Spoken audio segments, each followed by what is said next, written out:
Grayson Rodriguez, the number 7 prospect in all of baseball, the Orioles' number 1 pitching prospect, is being called up to the big leagues. He's making his first start in the big leagues today against the Texas Rangers, and he gets to go up against Jacob deGrom. He may have already made his start by the time you see this, although it will be going up just before he does make his start. But you might be watching this after start. However, we'll talk about some of the things that he's done very well in the minor leagues, how he's going to be effective in the big leagues, and just what is the ceiling for a guy like Grayson Rodriguez. We're going to cover right here on Bleacher Brawls. My name is Derek, so let's waste no time. Let's get straight into it. So as I said, Grayson Rodriguez is the number 7 prospect in baseball. That is by MLB Pipeline. I think ESPN has him 12th, but we're going with MLB Pipeline because it's easier, and that's what the MLB uses in their the number 7 prospect in baseball, Grayson. So whatever, we're using number 7 overall prospect in baseball. The number 2 pitching prospect, Andrew Painter, is second. Is this? Oh, sorry, not second. He's Grayson Rodriguez second. Andrew Painter is first best number 1 pitching prospect. He is 6th overall. Grayson Rodriguez is 7th. But Rodriguez last year, I mean, was stellar in AAA last year. 14 starts in AAA last season, a 2.20 ERA. Like, that's just crazy. 97 strikeouts in 69 and 2/3 innings compared to just 21 walks. I truly believe that last year Grayson Rodriguez would have been in the big leagues had he not gotten injured. I truly believe that. He did make it back to the minor leagues at the end of the year, but he never got called up to the big leagues. I thought he should have started the year on the big league roster. The Orioles waiting 1 week makes no sense. He's slotting into their number 1 spot in the rotation, so it's really weird. Or maybe they're quoting what number 6 spot if they're going with the 6-man rotation, but it's really weird how they're kind of just calling out. It's like, why didn't you just start the season with him on the big league roster? I know he started his first game in AAA. Maybe they wanted to do that to kind of keep him on the schedule. It just feels really weird, though. It's not going to affect the service time because they didn't wait long enough. But yeah, it just feels a little weird, honestly, just though they waited to call him up because he's more than ready to pitch in the big leagues. I thought that was clear last year, and had he not gotten injured, he would have done it. I thought it was clear this whole offseason, clear all spring training, he would have started the year on the big league roster. He grades out very, very well. Fastball is graded at 70. Curveball is 50, slider at 60, changeup is at 70, his control is at 60. That's on the 28 scouting scale. Those are all very grades. Essentially saying his curveball is his worst pitch, and it's an average pitch. And then his slider is above average, and his fastball and changeup are well above average, plus pitches. And his command is above average as well, his control. And like that's a big thing to have, right? Especially younger pitchers, a lot of times they might have the stuff, but they don't always have the control and command. But it feels like Grayson Rodriguez has the stuff and he has the control and command to make it work. And you look at what he could be in the big leagues. You're looking at a guy who, if you're the Orioles, you're hoping he's a frontline starter. He can be a frontline starter in time. Don't expect him to be a frontline starter from the get-go. I know some pitchers do come up from the get-go. Don't expect it out of him. Don't be shocked if he is, though. That's another thing. Don't be shocked if he comes out and he just lights out from the get-go. A 3 ERA. Like, don't be shocked if that happens, but don't be shocked if it doesn't happen right away. He has a couple struggles. It's not surprising. His first pitching matchup is against Jacob deGrom. So, welcome to the big leagues, kid. You're going up against a team that's starting Jacob deGrom. Have fun with that. But you look at Grayson Rodriguez, he's more than ready.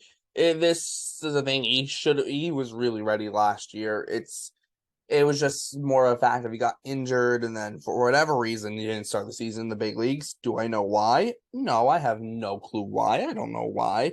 But I think overall you can't have Grayson. You cannot. I think this Orioles team needed Grayson Rodriguez. They needed a guy who they could put at the front of the rotation, and it just so helps that they had a guy in their system who they could check in the front of the rotation.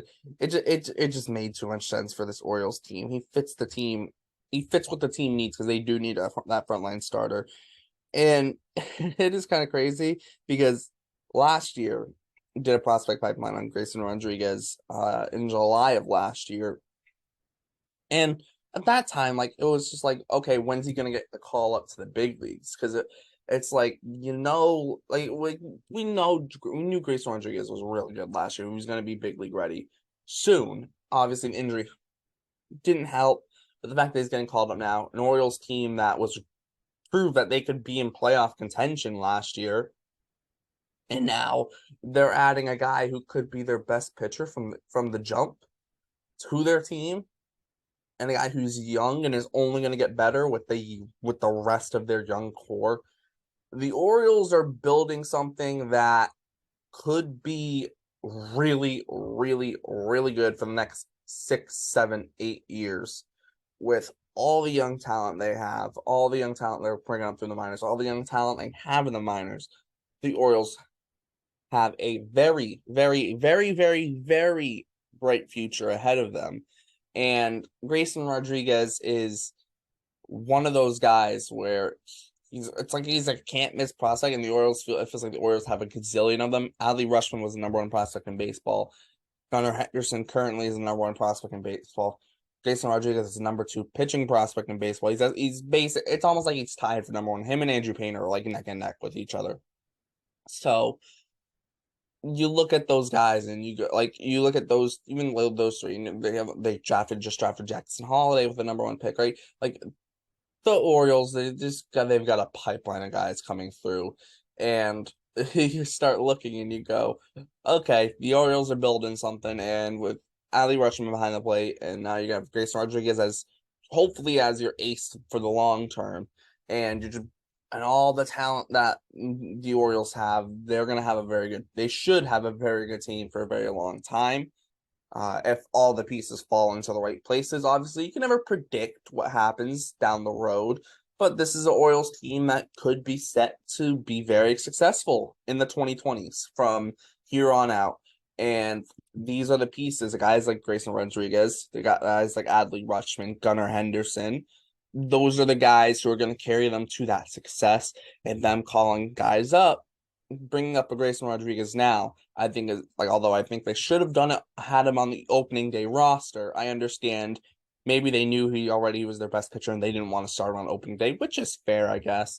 But adding Grayson Rodriguez to that rotation, to that team, is going to be massive for them. They should have a good bullpen. Their bullpen was good last year. Their offense was good last year. Their rotation was a little weak last year. And it was definitely kind of their negative. The rotation was the weak part of their team. Adding a guy like Grayson Rodriguez helps to a rotation where they didn't add any kind of big names to that rotation. It'll help. They'll eventually get John Means back from injury. They did trade for Cole Irvin. They are building a rotation that can be competitive, and you add it with their bullpen and with their lineup. Watch out for the Orioles because they could be good. They could be good. Just like literally every team in the AL East could be good. But I think that's a great place to wrap it up. Grayson Rodriguez deserves a call up. He deserved it. And it's nice to see a guy get that call up and get to play in the big leagues. Not directly from the get-go, but close enough. And I think a lot of Orioles fans are going to be excited with what they see today against the Texas Rangers. So make sure to let us know your thoughts in the comments. Orioles fans, non-Orioles fans, let us know your thoughts on Grayson Rodriguez being called up.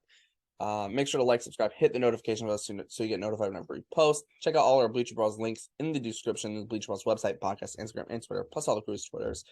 And yeah, thanks for tuning in to Bleacher Brawls. My name is Derek, and I'll see you next time.